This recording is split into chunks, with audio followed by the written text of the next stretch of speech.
Pakistan super league PSL 2023 د لوبغاړو د ډرافټینګ مکمل کېدو نه بعد اسلام آباد یونایټډ هم خپل فائنل ان پول سکواډ اعلان کړی دی. نو راځي ګورو چې د اسلام آباد یونایټډ په سکواډ کې دا ځل کوم لوبغاړي اغستې شوي دي. د ټولو نه مخکې دا ویډیو د نورو ملګرو سره شیر کړئ. تاسو په PSL کې کوم یو ټیم سپورټ کوئ د خپل فیورټ لوبغاړي د فیورټ نوم په کمنټ سیکشن کې ضروری ولیکئ. د اسلام آباد یونایټډ په سکواډ کې شامل وي په بیټسمنانو کې په اول نمبر باندې د انګلند سره تعلق لرونکي الیکس هیلز، په دویم نمبر باندې د اسلام آباد یونایټډ په سکواډ کې شامل وي آصف علي، په دریم نمبر باندې په سکواډ کې شامل وي د آیرلند سره تعلق لرونکي پول سټرلینګ، په څلورم نمبر باندې د اسلام آباد یونایټډ په سکواډ کې شامل وي میډل اډر بیټسمن صہیب مقصود، په پنځم نمبر باندې د اسلام آباد یونایټډ په سکواډ کې شامل وي د افغانستان سره تعلق لرونکي وکټ کیپر بیټسمن رحمان الله ګرباز، په شپږم نمبر باندې په سکواډ کې شامل وي وکټ کیپر بیټسمن اعظم خان، په اووم نمبر باندې په سکواډ کې شامل وي د نیوزیلند سره تعلق لرونکي کولن منرو. دنه بعد د اسلام آباد یونایټډ په سکواډ کې په آل راونډرانو کې په اتم نمبر باندې موجود دی د اسلام آباد یونایټډ د لوبډالي مشر شاداب خان،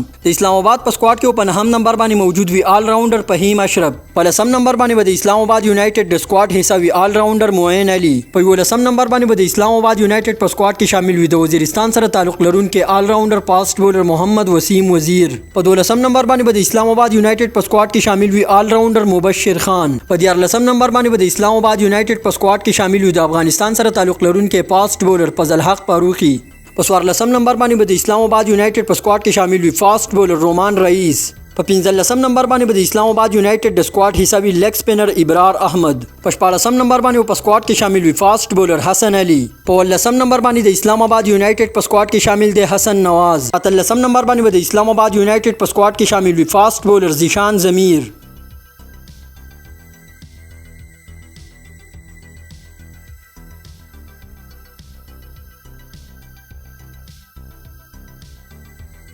نو دا ویډیو خاص کر د اسلام آباد یونایټډ د مینوالو لپاره نو دا ویډیو د نورو خلکو سره شیر کړئ. که تاسو په پښتو ژبه کې د کرکټ معلومات خوښوئ نو زموږ یوټیوب چینل سبسکرایب کړئ، پیج فالو کړئ. ډیره مننه.